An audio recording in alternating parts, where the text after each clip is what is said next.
शिवाय आप सभी व्यूअर्स का पुनः स्वागत है। सभी व्यूअर्स को धन्यवाद देते हुए मैंने जो एक श्रृंखला शुरू की है गुरु के राशि परिवर्तन की उसकी अगली राशि बनती है वृश्चिक राशि। ये किसकी राशि है? मंगल की राशि है। और मंगल और बृहस्पति दोनों परम मित्र हैं, एक दूसरे का सम्मान भी करते हैं। और अभी गुरु धनिष्ठा नक्षत्र में, जो कि मंगल का नक्षत्र, उसमें ही विचरण कर रहे हैं ये अगले 2 जनवरी तक। अब आपके लिए कैसे जाने वाला है वृश्चिक राशि वालों के लिए, मैं थोड़ा संक्षेप में बताने की कोशिश कर रही हूँ। समय समय से जब नक्षत्र परिवर्तन हुआ उसका वीडियो मैं आपको अलग से बताऊंगी। अभी मकर राशि में चल रहे हैं बृहस्पति, और ये फिर अपनी राशि बदल के लगभग 21 नवंबर से लेके और लगभग 12 अप्रैल और 13 के बीच में, मतलब रात के होगा तो वो उसको चाहे आप 12 मानो चाहे आप 13 मानो, अप्रैल 2022 तक फिर ये अपनी कुंभ राशि में प्रवेश करेंगे।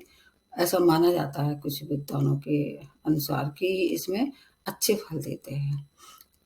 नीचता इनकी जो है भंग हो जाएगी। सबसे मुख्य कारण तो ये है कि अभी जब कोई भी ग्रह नीच होता है तो फिर ये अपना जो है वो स्वयं के जो उसके मूल गुण होते हैं या जो गुण धर्म इनको मिले हुए नैसर्गिक रूप से, उसमें थोड़ी सी कमी आ जाती है।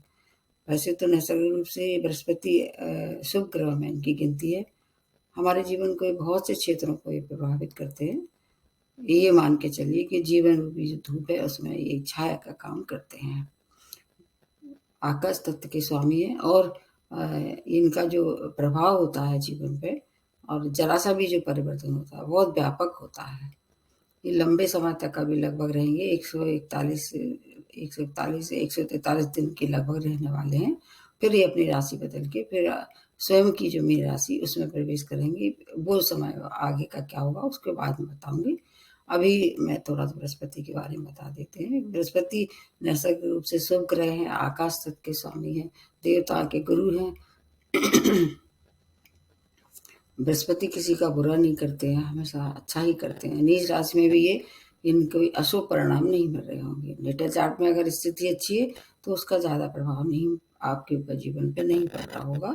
अगर अच्छी स्थिति में आपके नेटल चार्ट में है तो आपके जीवन के संघर्षों में बहुत कमी कर देते हैं। कम मेहनत में ज़्यादा फायदा, ऐसा मान के चलिए कि बृहस्पति सबकी जो अपनी कृपा है वो सबसे बराबर ही देते हैं, क्योंकि आकाश तत्व इनको मिला हुआ है तो हर राशि को किसी न किसी रूप में फायदा पहुंचाते होंगे। हमारे जीवन के 5 क्षेत्रों को प्रभावित करते हैं, जैसे शिक्षा है, संतान है, वैवाहिक जीवन है और इसके अलावा वित्त है, धर्म है। अनेक क्षेत्रों को, 5 क्षेत्रों को प्रभावित करते हैं। जहाँ तक है नेटल चार्ट में इनके लिए जो है 5 भावों को कारतत्व इनको मिला हुआ है। यदि ये आपके नेटल चार्ट में सेकंड भाव में, फिफ्थ भाव में, सेवन्थ भाव में, नाइन्थ में और उसके बाद 10th और 11th भाव में ये बैठे हुए हैं तो आपको मतलब कम परिश्रम में ज़्यादा सफलता और जीवन के संघर्षों में कमी होगी। ठीक उसी तरह से गोचर में भी देखना चाहिए कि कौन से भाव में गोचर में आपके प्रवेश करने वाले हैं अभी 21 नवंबर से। इसके अतिरिक्त आपके स्वामी राशि से मित्रता है, शत्रुता है या सब संबंध है, ये भी देखना होगा। आपकी महादशा अंतर्दशा कैसी चल रही, किस ग्रह की चल रही है। अगर बृहस्पति की चल रही है तो और ज़्यादा शुभ परिणाम देने वाले हैं। कभी कभी ऐसा भी देखा जाता है कि ये 4, 8, 12 में भी अच्छे फल देते हैं।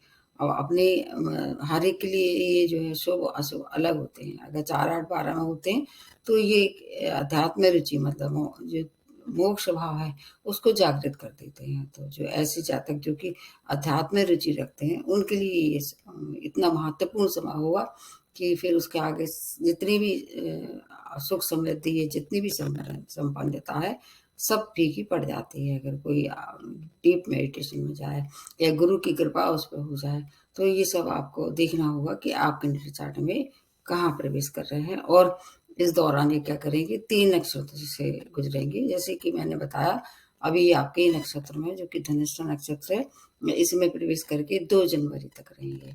फिर 2 जनवरी से लेके और फिर 2 मार्च तक ये सर्पिशाच, जो कि राहु का नक्षत्र है, उसमें रहने वाले हैं।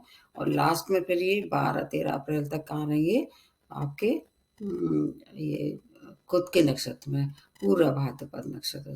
तो आपके हिसाब से देख लेना चाहिए कि कौन से आपके कौन कौन से भाव में 1 नंबर लिखा होगा, कौन कौन से के 12 नंबर लिखा होगा, 9 नंबर लिखा होगा, वो ज़्यादा प्रभावित करेंगे।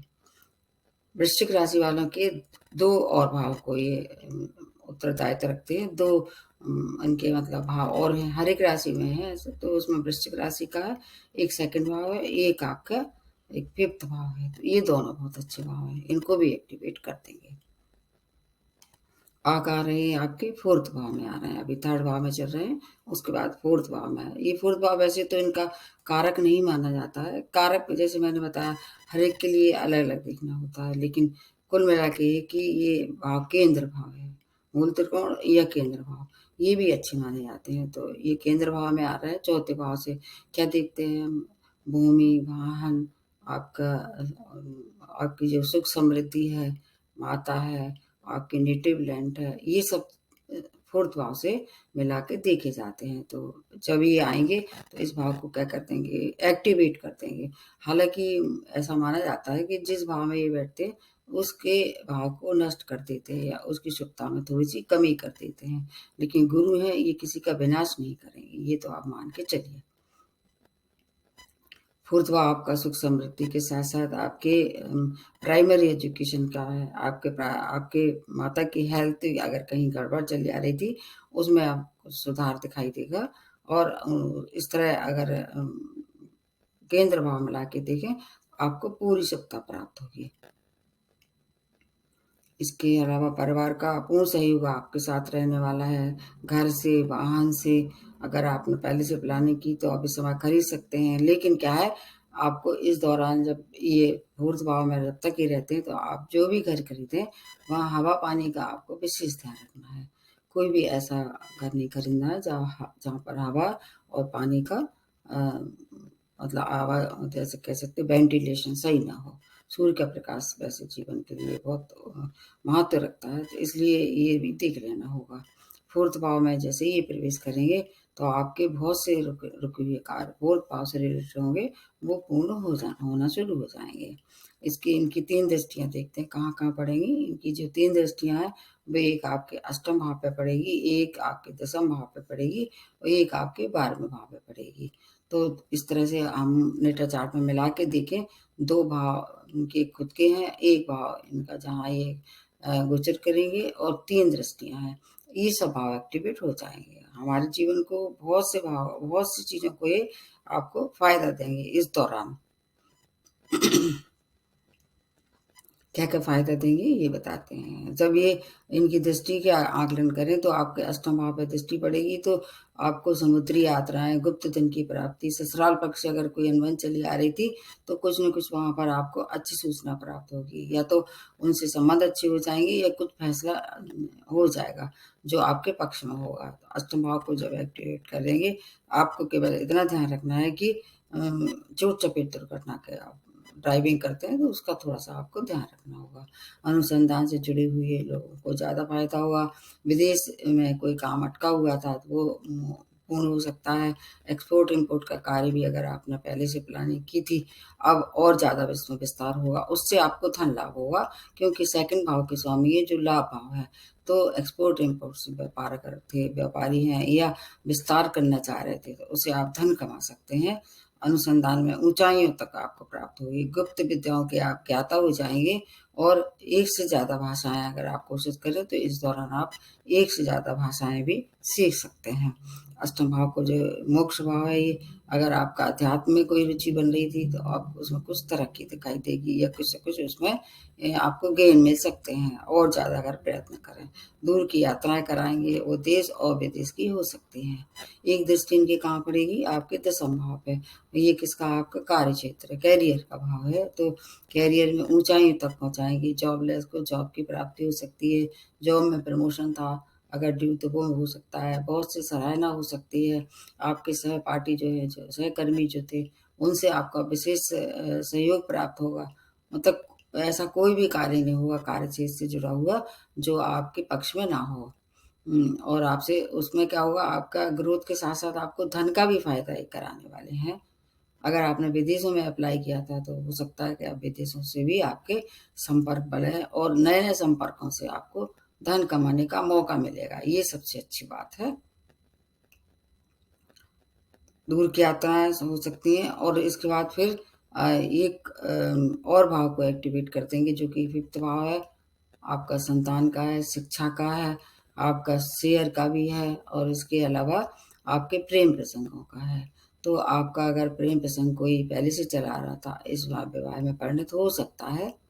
और संतान से संबंधित कोई भी कार्य अगर कर रहे थे, अगर अधूरे थे वो या आपको समझ में नहीं आ रही थी, निर्णय लेने में आप असमर्थ थे, तो अब ये काम जो है वो ये गुरुजी कराएँगे। गुरुजी की आपके ऊपर कृपा होने वाली है, प्रेम प्रसंग भी सफल होने वाले हैं, विवाह में पंडित होंगे, संतान के सभी जो रुके हुए कार्य पूरे होंगे। आपको स्वयं जो है अपने सुख साधनों पे व्यय करना पड़ सकता है और वो घर में रेनोवेशन वगैरह भी करा सकते हैं। 4th भाव सुख समृद्धि का है, अपने स्वयं के ऊपर या अपने परिवार के ऊपर आप खर्च कर सकते हैं, उनके साथ दूर की यात्राएँ भी कर सकते हैं, वो देश या विदेश दोनों की हो सकती हैं। जितने भी चेंजेज़ होंगे सब पॉज़िटिव होंगे। थोड़ा-सा आपको क्या ध्यान रखना होगा अपने आस-पास जो आपके शत्रु जो गुप्त शत्रु थे, उनसे हानि हो सकती है, वहाँ ध्यान रखना होगा। बाकी स्टूडेंट के लिए सफलता भरा समय है, आप जो निर्णय लेंगे बड़े विवेकपूर्ण होंगे इस समय, ये अच्छी बात है। इनका आपका भविष्य में आपको बहुत फ़ायदा होने वाला है। पैतृक संपत्ति का लाभ भी इस समय आप चाहें, उसका भी आपके पक्ष में ही फैसला होने वाला है। कोई ऐसा कार्य था जो आपको अटका हुआ था और आप बहुत दिनों से सोच रहे थे उसको पूर्ण करना है, इस समय ये मौका अच्छा है। लगभग ये रहने वाले हैं 143 के दिन के लगभग 141 से 143 ये सब कार्य इस समय कर सकते हैं आप। अध्यात्म में रुचि होगी, धार्मिक कार्य पे व्यय हो सकता है, मांगलिक कार्य हो सकता है, घर में कोई नए मेहमान आने की खुशखबरी आपको प्राप्त हो सकती है। आपके लिए ये समय बहुत ही ज़्यादा सुखद रहने वाला है और इसके बाद क्या है फिर जैसे ही ये मीन राशि में प्रवेश करेंगे, फिर आपके 5th भाव में आ जाएँगे, उसका वीडियो मैं आपको अलग से बताऊँगी। इस समय केवल आपको 4थे भाव से संबंधित और इसके अलावा इनकी जो 3 दृष्टियाँ वो, एक 2nd भाव का, एक 5th भाव का लाभ पूरी तरह से मिलने वाला है। आपकी स्वामी राशि है, इसलिए आपको ये हर तरह से शुभता ही देंगे। फिर भी कोई परेशानी है तो आप हनुमान जी की उपासना कर सकते हैं या आप विष्णु सहस्त्र नाम का पाठ भी इस समय कर सकते हैं। जिस पे भी आप अपनी आस्था रखते हो, जिसको भी इष्ट मानते हैं, अगर आपको कोई परेशानी आ रही है, इनको स्मरण कीजिए, उन पे आस्था रखिए, आपको हर तरह से सुखद सूचनाएँ प्राप्त होंगी। तो देख लीजिए आपकी महादशा, अंतर्दशा और इसमें आपके नेटल चार्ट में इनकी क्या पोज़ीशन है। इसके बाद फिर मूल्यांकन करना चाहिए। एक अकेले मतलब किसी पे ये लागू नहीं होता है, कॉमन सा होता है लेकिन फिर भी काफ़ी कुछ इससे आपको आभास हो जाता है। महादशा, अंतर्दशा भी देख लेना चाहिए। तो आज फिर इसको देखते हैं, यहीं समाप्त करते हैं। नमस्ते और धन्यवाद।